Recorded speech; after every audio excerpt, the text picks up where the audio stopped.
that one of the things that we know in Australia, we have what we might call, for want of a better term, to be deliberately simplistic, a sort of a black world of thinking and a white world of thinking, or a colonial way of thinking and post-colonial way of thinking. I don't think either should apply, or that either is sufficient. Nor do I think that I'm trying to I hope you don't see this as trying to mash ideas together so that there is no distinction, there's no coherence, because, again, it's the least that I would want to do.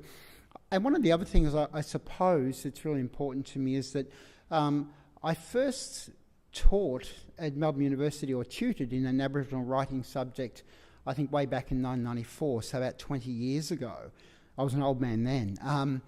And what happened was that since then until now, and I would say the most recent example of this would have been at last year's Byron Bay Writers' Festival, I often have people asking me the question, should non-Aboriginal people write about Aboriginal people?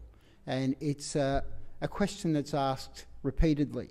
And I don't want to sound in any way offensive, but I think it doesn't interest me that much, because I think it's the wrong question.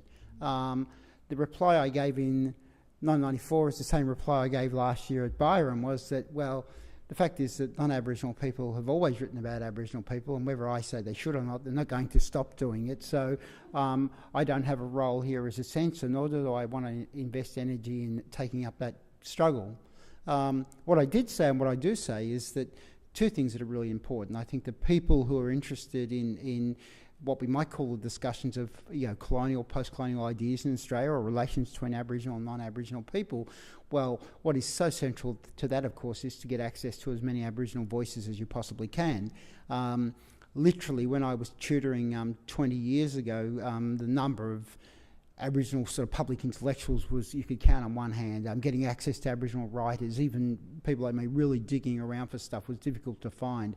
Now, of course, there are enormous, widely published, very successful, revered Aboriginal writers in the wider community, and there are a wonderful range of younger writers coming through as well, and I've been anthologised with a couple of those people recently. So what I tend to say to people is, well, firstly, don't ask me to anoint you or to condemn you.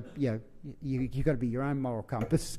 But more importantly, if you're really interested in fact, what you might call something like pluralism, if you're thinking about something like a variety of voices, well, make sure you get access to those young Aboriginal voices, because they're very dynamic, they're very diverse, and that will give you an insight that you probably haven't had before. So.